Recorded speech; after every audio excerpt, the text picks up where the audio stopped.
Now, and I started off by speaking, this is started when I spoke to, when I began my actual presentation. I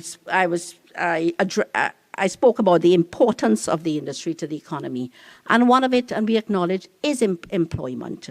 And so I would tell you that the industry contributes to the livelihoods of thousands of citizens, and we recognize that.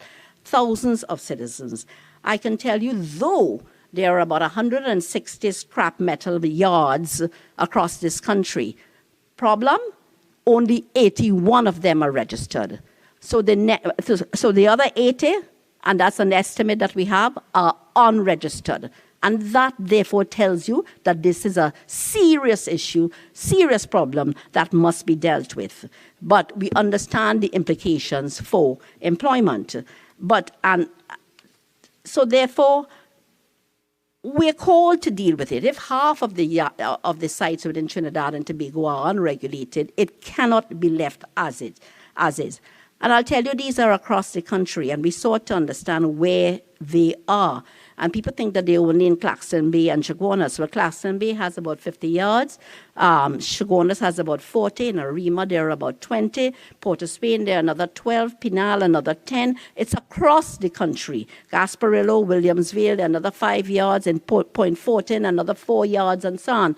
We have done the work to understand really what is going on and the basis for which we must put in place this level of law and regulations as well. So significant employment, and apart from that, I'm saying that the thousands I speak of would include all of the unregistered collectors, those, and there must be at least 500 of those. There are also those recyclers themselves. There are re-exporters. There are those involved in the logistics and provision of services related to the industry as well. And of course, we are all aware of the itinerant ones who go around on a Saturday morning calling out for scrap iron and so on. So we are well aware. Again, it's unregulated largely, and therefore it must be, the focus now must be on having this industry fully regulated. The other big plus is the export capacity.